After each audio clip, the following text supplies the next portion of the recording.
pose with the bands. Pose with the pose with the pose with the bands. Pose with the pose with the pose with the bands.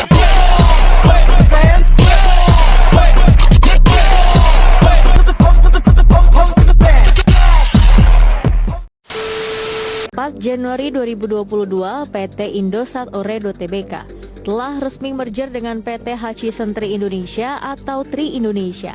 Hal tersebut menindaklanjuti hasil rapat umum pemegang saham luar biasa Indosat di akhir tahun lalu, di mana 99,99% pemegang saham menyetujui penggabungan usaha dengan Tri Indonesia.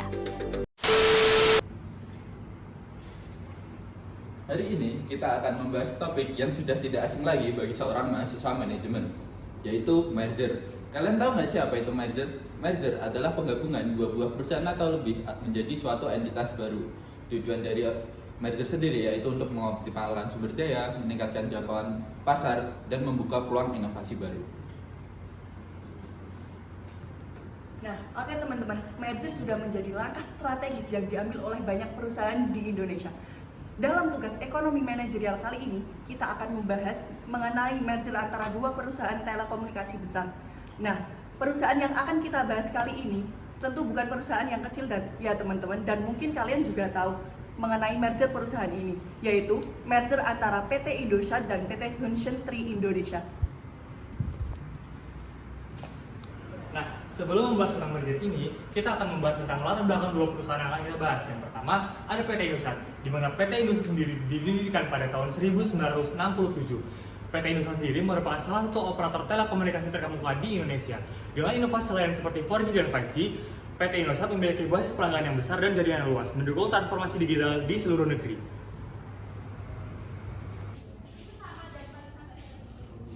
Selanjutnya, mari kita bahas PT Hutchison Tri Indonesia yang sudah beroperasi sejak tahun 2007.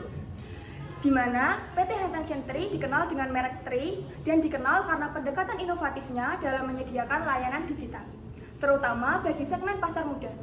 Dengan teknologi mutakhir dan layanan yang handal, Tri telah menciptakan pengalaman digital yang berbeda dari lainnya.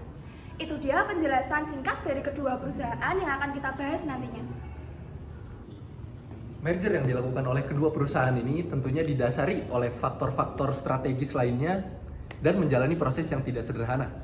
Kemudian apa sih dampak dari merger yang dilakukan oleh kedua perusahaan ini dan bagaimana tantangan selama prosesnya? Untuk lebih lengkapnya, mari kita simak saat presentasi.